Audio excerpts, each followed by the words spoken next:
आपला लाडका उंदीर मामा गोंडस मूषक का भयानक राक्षस? एका चुकीच्या पावलाने स्वर्गातील गंधर्वाचं भाग्य बदललं। एक प्रचंड राक्षसी प्राणी अखेरीस कसा झाला गणपती बाप्पाचं लहानसं वाहन? जाणून घ्या या गूढ कथेचं रहस्य। ही कथा सुरू होते इंद्राच्या दिव्य सभेत, जिथे ऋषी आणि गंधर्व जमले होते। त्यांच्यात एक होता क्रौंच, संगीत कलेत निपुण देखणा गंधर्व। पण एका छोट्याशा चुकीने त्याचे आयुष्य बदलून गेले। क्रौंच पुढे आला आणि चुकून त्याने महर्षी वामदेवांच्या पायावर पाय ठेवला। अपमान सहन न झाल्याने संतप्त वामदेव म्हणाले, आजपासून तू उंदीर होशील, अस्वस्थ, कुरतडणारा आणि विध्वंस करणारा। आणि शापामुळे क्रौंच एखाद्या छोट्या उंदरात नव्हे तर एका पर्वता एवढ्या प्रचंड कृंतकात बदलला। त्याच्या लाल भडक डोळ्यांत आग होते आणि त्याचे दात शेत नष्ट करणे इतके धारदार होते।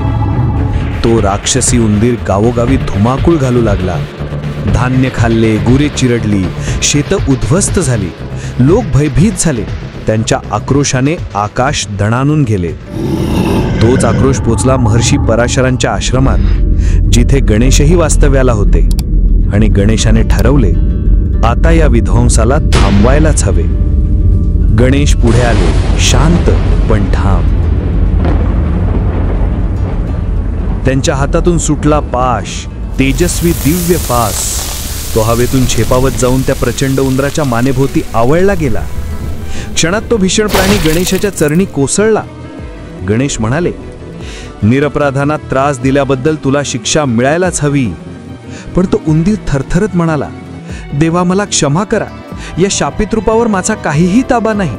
माझे आकारमान, माझे ओझे झाले आहे। गणेशांचे विशाल हृदय करुणेने भरलेले होते। ते म्हणाले, जर तुला स्वतःच्या रूपावर नियंत्रण नाही तर आता तू माझी सेवा करशील। आजपासून तू माझे वाहन होशील। गणेश त्याच्या पाठीवर चढले तेव्हा तो विशाल उंदीर त्यांच्या वजनाखाली डगमगला। तो ओरडला, देवा कृपा करा, थोडे हलके व्हा, नाहीतर मी तुम्हाला उचलू शकणार नाही। गणेश हसले आणि आपला भार कमी केला। आणि मग तो विशाल उंदीर छोटा होत गेला आणि शेवटी झाला तो नम्र मूषक, गणेशाच्या चरणाशी सदैव निष्ठावान।